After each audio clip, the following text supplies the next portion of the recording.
السلام عليكم. لا تنسوا الاعجاب بالفيديو والاشتراك في القناة تشجيعا لنا لنستمر بنشر المزيد ان شاء الله. السلام عليكم.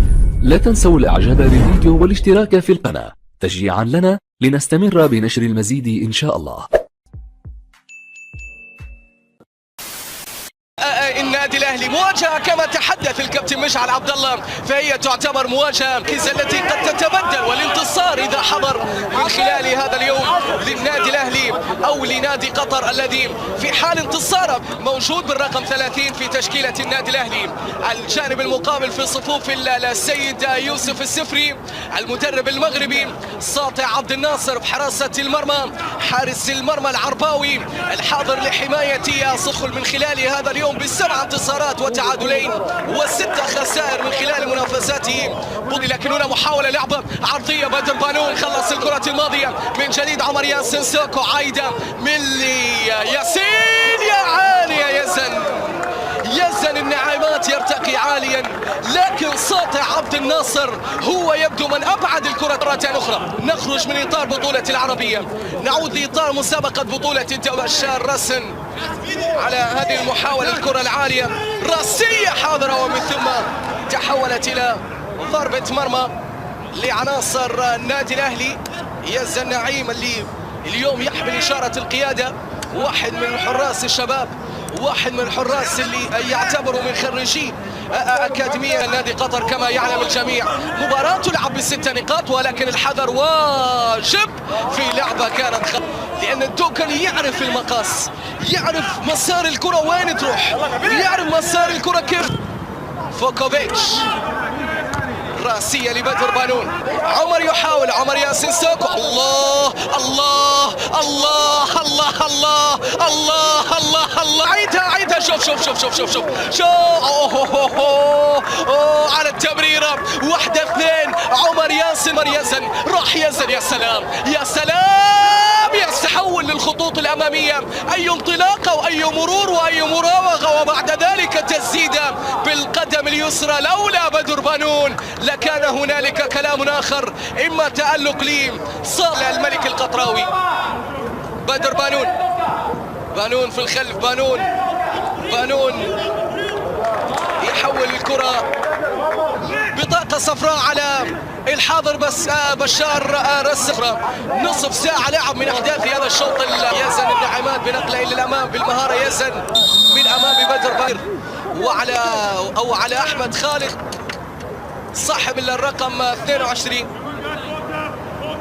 عودة لنبيل بهوي في اللقطة الماضية. بدر بانون يظهر كالكابوس في بعض الفترات من أحداث هذه المواجهة. يوسف السبت حولت هذه الكرة عن طريق عمر ياسين. النادي الأهلي التوكلي على تنفيذ هذه الكرة السريعة باتجاه عمر ياسين، لكن بدر بانون يبعد الكرة إلى ركلة ركنية، ركلة ولعناصر العميد عفوا في هذه الأثناء على مرمى الملك القطراوي. هذا بدر بانون يبعد الكرة الماضية من أمام عمر. هذه المحاولة ترسل عالية، الراسية محمد حسين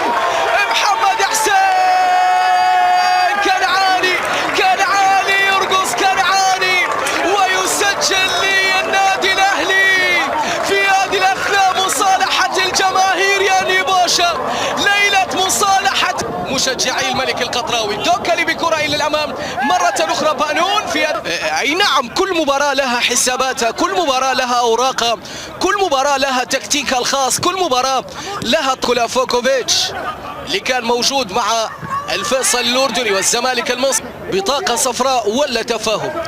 يتفاهم يوسف يعقوب الشرشني مع قرار حكم المباراة، يطلب منه الهدوء. اهدى سوكو ومعتز ماجد وقوفه صحيح. الجندي تراجع لكل لاعبي النادي الاهلي بما فيهم عمر ياسين سوكو، لان ناصر بير لاعب الزياده الهجوميه يريد النزول لأرضية الملعب، يريد أن يعود مرة أخرى، أن يتربى الشباب لاعب صغير في العمر لكن شخص النعمات. هنا محاولة من يزن، يتقدم يزن لكن نيكولا فوكوفيتش المتراجع ابعاد الكرة، لكن بدر بانون هو الأقرب لاستقبال الكرة الماضية. غطى موجود في هذه اللقطة محمد حسين كنعاني. بدر بانون، حديث مع محمد حسين كنعاني، بطاقة صفراء على بدر بانون.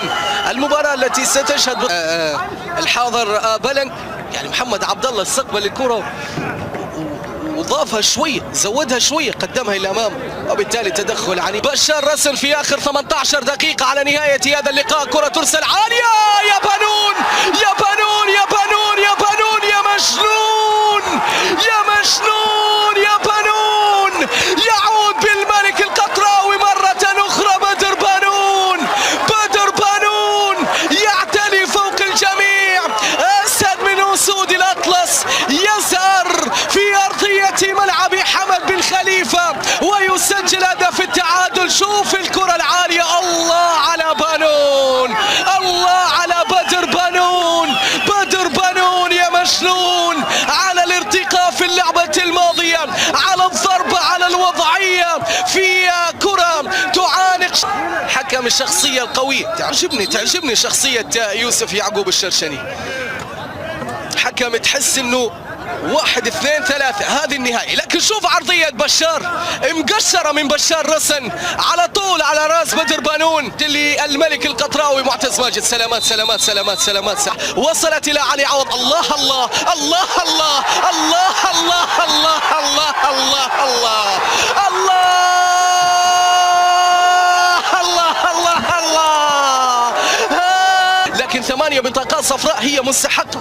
كرة مرة أخرى سنتابع ذلك سواء في بطولة الدوري سواء في منافسات بطولة. تعادل مع الغرافة، خسارة من أمام نادي معاذر، ومن ثم البقاء على محمد حسين كنعاني وعلى شجاع خليل زادة في الخط الخلفي. ملعب يشكو من إصابة الجلابي، لكن استئناف اللاعب بانون. يصعد بانون. شوف 4 لاعبين أمام 3 لاعبين، 4 لاعبين أمام 3 لاعبين. محاولة للملك في هذه الأثناء. الضربة القاضية، الضربة القاضية، الضربة القاضية، الضربة القاضية، الضربة القاضية، الضربة القاضية، الضربة القاضية، الضربة القاضية. هي تعني النهاية، هي تعني النهاية عن طريق راؤول ساندا. راؤول ساندا ينجح بأن يسجل، وأوراق يوسف السفري هي من تنجح داخل المستطيل الأخضر بالثلاثة. إن أعجبك الفيديو لا تنسى الإعجاب والاشتراك في القناة.